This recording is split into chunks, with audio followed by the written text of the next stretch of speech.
I'm Faye Takeda. We're in Otaki, near to Wellington in the North Island. And I'm on 4 acres of land here that I've been on for 20 years. Living in a shed, which I intended to live in for 1 or 2 years while I built my house, but ended up staying here for 20 years. And now it's kind of like, you better build a house or you're going to be in your wheelchair and it's going to get a bit difficult. So I've started this Earthship project as a cheap, question mark, environmental way to build me a permanent shelter.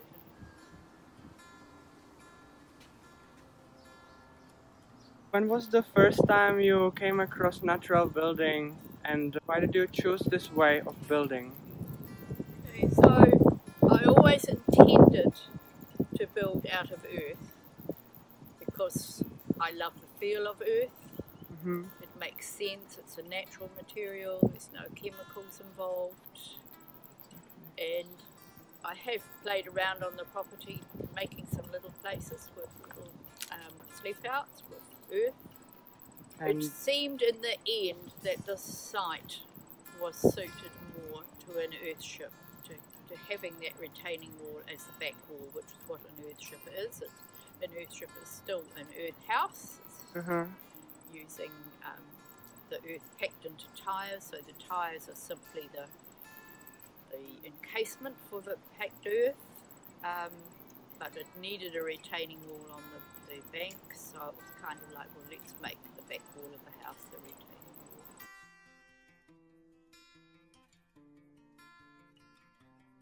First, my brother introduced me to the idea and gave me a DVD of Michael Reynolds. And then I've had a little bit of involvement with one that was being built in Narawahia near Hamilton. Ryan Gubb is living in an Earthship there, so I went backwards and forwards visiting him a few times and helping a little bit with his building program and seeing how it was working. And then I built a little mini Earthship up in the bush here as a sleep out, just as a way to try out the technique and see how it really worked. What do you think people need to know before they start to build their Earthship? Do you think they need to be builders, they need to be designers or architects? Where to start? Yeah. I mean, I would say it's good to be involved with somebody else who's building one, or to at least do a lot of study on videos and things. I don't have any building qualifications. Obviously I've made mistakes along the way, but I've learned as I go. That's to me the best way to learn. It's pretty basic. It's pretty basic construction method really, and it's common sense, and it's because you're using earth as well, it's very flexible. You don't have to have straight lines or square corners. You're kind of, it's very organic and creative, very creative process, but hard work also. Sure. Hardest part during your building process? What's getting the paperwork done and getting it through council. Absolutely. Council. I've had to have an engineer was involved for about 10 years with me, drawing up the plans. It was very slow.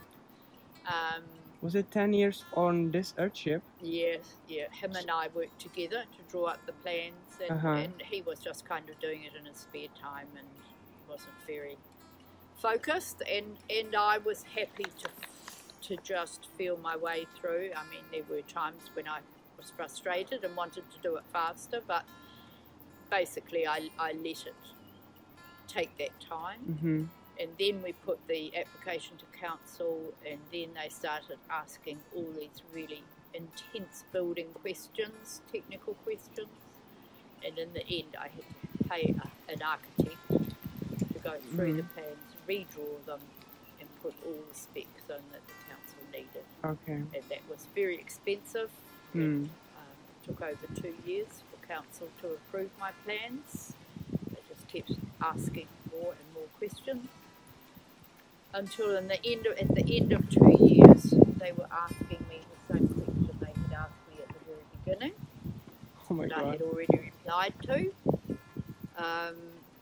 And at that point, I actually lost heart. I thought, I'm just going to have to give up. I can't afford, because all the time I was paying the architect to answer these questions. So I said to the architect, I can't go on pouring money into a black hole. You know, if they send any more questions, let me know, because they were sending the questions directly to him. And so he wrote them a letter and just said, look, you know, we've answered all your questions.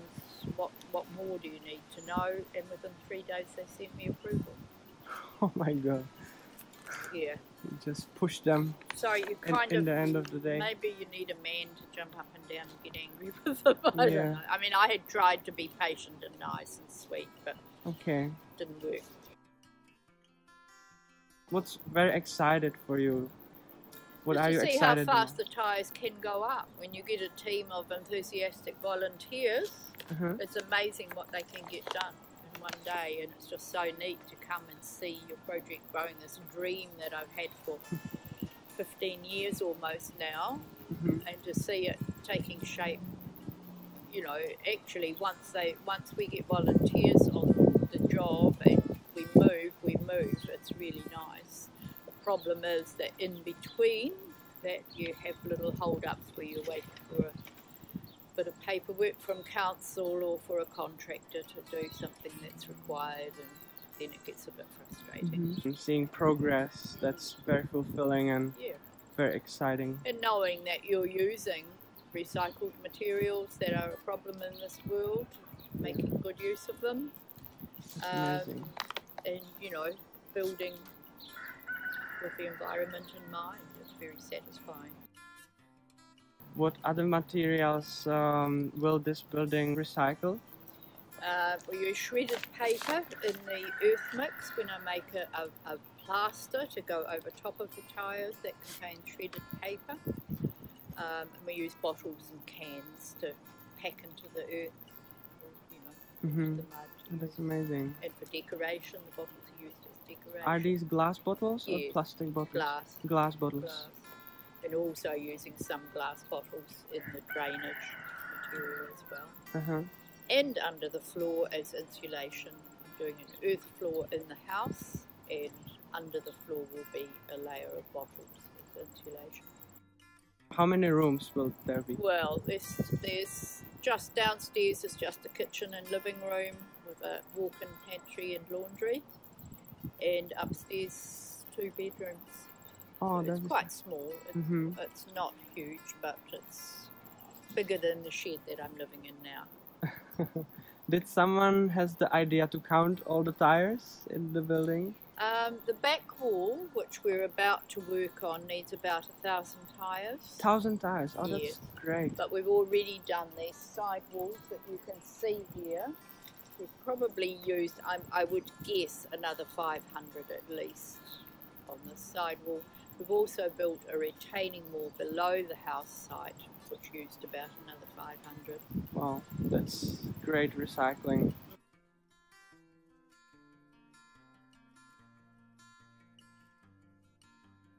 You mentioned that there are some people helping you. I suppose those will be woofers. So woofers, Helpex, and also I've got a Facebook page, Earthship Otaki Facebook page. So a lot of people come through that. I've been taking woofers for 40 years, almost. 40? Yeah, since woofing started in New Zealand. So yeah, you just keep posting on yourself on the hot list when you want something done, and people come. Generally, it works really well.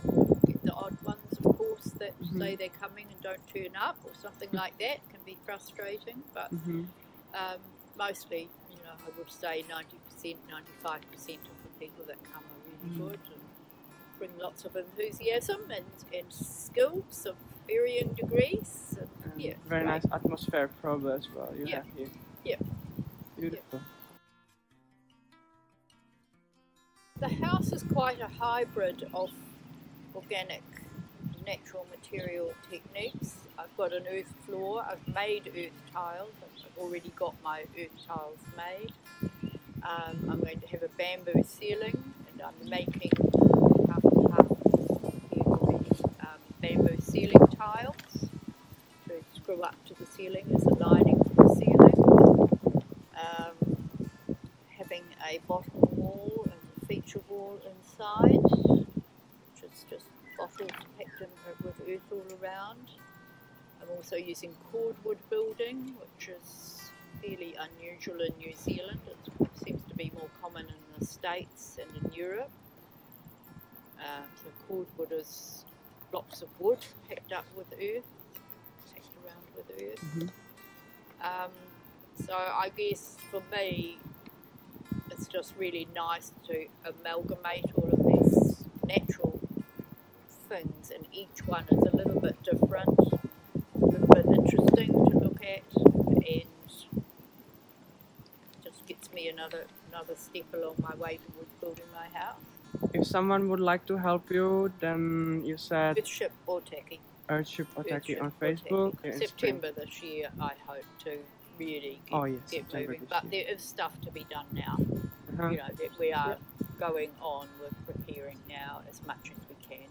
Awesome. And I have accommodation for, you know, I've got lots of beds here, lots of sleep outs in the bush.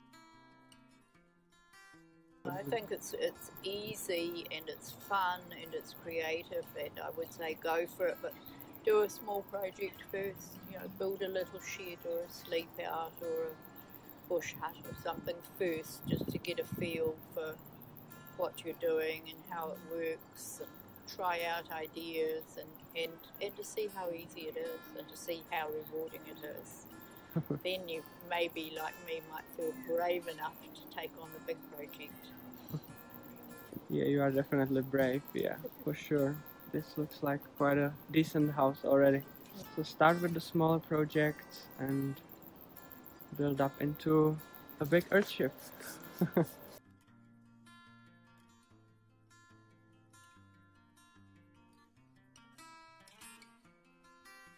I really want to say thanks to Faye for what she's doing for the environment, because it's not beneficial only for her, it's beneficial for me, it's beneficial for you, and for every being on this planet. And I strongly believe that we all deserve to live in a less polluted world. And from my point of view, natural building is one of the ways we can get there. So thank you, Faye.